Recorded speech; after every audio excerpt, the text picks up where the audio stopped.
இந்த ஒரு விஷயத்த அப்படியே சைலண்டா மறைச்சிட்டானுங்க பாத்தீங்களா?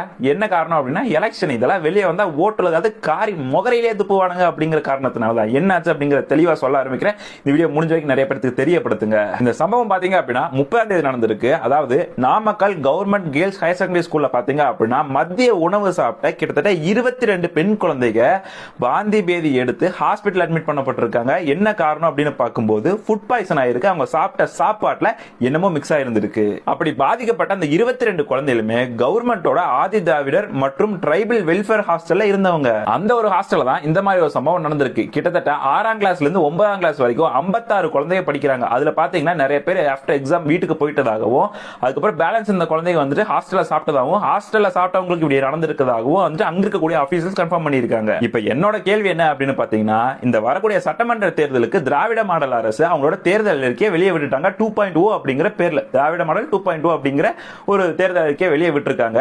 அதுல பாத்தீங்கன்னா 98 பக்கம் இருக்கு. அந்த 98 பக்கத்துல 52வது பக்கத்தை ஓபன் பண்ணி பள்ளி கல்விங்கிற ஒரு தலைப்பு இருக்கு. 26வது தலைப்பு. அந்த தலைப்பு கீழே ஃபர்ஸ்ட் வாக்குறுதி ஒன்று கொடுத்திருக்காங்க. என்ன அப்படின்னா காலை உணவு விரிவாக்கம் அப்படின்னு சொல்லிட்டு, அதாவது 5ஆம் கிளாஸ் வரைக்கும் வந்துட்டு உணவு கொடுத்துட்டு இருந்தாங்க.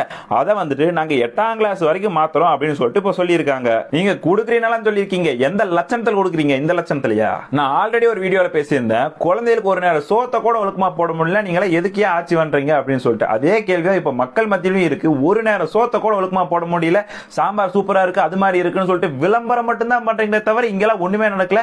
அந்த 22 குழந்தைங்க கிட்டத்தட்ட பாத்தீங்கன்னா 25 குழந்தைகள் பக்கம் பாதிக்கப்பட்டிருக்காங்க அப்படின்னு சொல்லிட்டு ரெண்டே நியூஸ் சேனல் தான் பேசியிருக்காங்க. அது நம்ம நியூஸ் சேனல் கிடையாது. நம்ம நியூஸ் சேனல் பார்க்கவே முடியல. அப்படி இருக்கும் பட்சத்துல எந்த லட்சணத்துல நீங்க வரக்கூடிய ஆட்சியில நாங்க சூப்பரா கிழிச்சிருவோம் அப்படின்னு சொல்லிட்டு நீங்க சொல்லிட்டு இருக்கீங்க? எனக்கு புரியல. இவங்க பண்றதையும் இவங்க கொடுக்கக்கூடிய தேர்தல் அறிக்கையும் நீங்க கம்பேர் பண்ணி பாருங்க.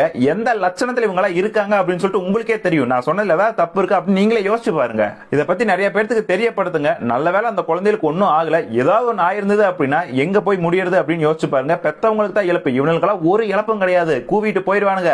இவனுக்கெல்லாம் காசை கொடுத்து ஓட்டு வாங்கிடலாம் அப்படிங்கிற எண்ணத்துல இருக்கானுங்க. ஓட்டு வாங்கிட்டாங்கன்னா எவஞ்சத்தாலும் கண்டுக்க மாட்டாங்க. நான் ஒவ்வொரு வீடியோல இதான் சொல்லிட்டு இருக்கேன். இதை பத்தி நீங்க என்ன நினைக்கிறீங்க அப்படிங்கிற கமெண்ட் பாக்ஸ் சொல்லுங்க. இந்த விஷயத்தை நிறைய பேருக்கு தெரியப்படுத்துங்க.